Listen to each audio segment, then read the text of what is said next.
Now, for more on the rise in violent crimes in KZN, and if the police are winning the war, I am joined by Professor Nirmala Gopal from the University of KwaZulu-Natal's Criminology and Forensic Studies Department. A very good evening to you, Prof. As we've just heard, another mass shooting that has taken place in KZN, obviously not exclusive to KZN. We've seen this across the country, but let's just focus on KZN for a little bit there. We just heard the CPF member who was saying, you know, it's not exclusive to this area in Umlazi. We see it across the board from Enanda to KwaMashu. What is the problem with arresting these mass shootings in particular? Good evening, Masa, and good evening to your viewers. First of all, my condolences to the families of the victims. You know, I want to start by saying that it saddens us as a society to see the increase in the number of violent shootings that we see occur in, well, KwaZulu-Natal specifically, but in the country as well. I think, you know, something that we really need to underscore and look deeper into is what motivates these kind of violent killings. And I think by and large, evidence has shown us, whether it's in KZN or, you know, within the country as well, is that largely it is orchestrated by those who are involved in organized crime, or in KZN in particular, we know that it's, you know, a great deal of this violence can be attributed to taxi violence.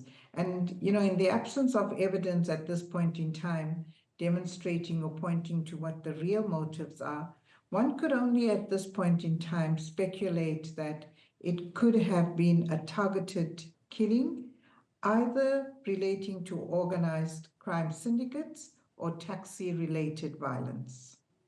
Yeah, and you know, that speculation would then come up there with the whether it would be targeted as well when we're looking at the chain of events as well. But the Premier of the province also calling on residents to also assist police and also still continue to join structures such as the CPF. We do know that one of those victims who was gunned down in that shooting in particular in Umlazi was a CPF member. How does this then deter residents from trying to play a role in curbing crime? I think it becomes a huge challenge because every person is fearing for their own safety. And if by association with the CPF, you are targeted, if the person was actually targeted, then clearly and definitely they would not want to volunteer to be on those CPFs. And is this a war that the police would be able to fight on their own without the assistance of structures such as community policing forums? No, absolutely not. And I think we've seen historically as well that you absolutely need communities to come together, to work together with police, with SAPS, for example. That kind of collaboration is absolutely necessary for us to win the war against crime.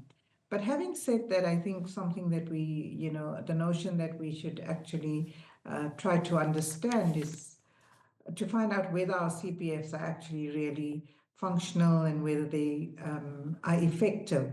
And I'm not sure whether the CPF in Umlazi is as effective as we expect them to be as far as the mandates of CPFs are concerned. But definitely crime, violent crime especially, cannot be won in the absence of the collaboration of communities and the police. And Dr. Professor Gopal, we know that, you know, any life lost is just one too many. But when we're looking at these cases as well, it happens to be mass shootings quite often. Looking at the track record of previous cases as well, when it comes to not only arrests, but also sentencing and being convicted, how is that success rate? I think the success rates are just so minimal.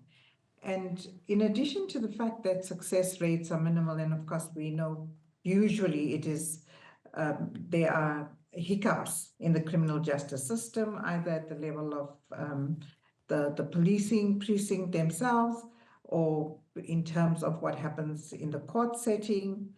And I think between those two directorates, we find that unless the information, the investigations are foolproof, it is quite difficult to actually have successful arrests and successful sentencing.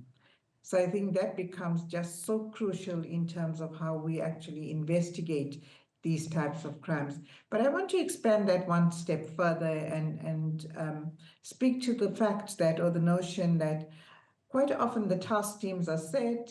We might hear a little bit about what has happened post the setting of the task team, but we hardly ever hear what the outcome of the task teams have been. And I think seriously we need to consider how we communicate the process that the task team has actually undertaken and what outcomes have actually been achieved through the constitution of these task teams. Yeah, the completion of that process so crucial as well.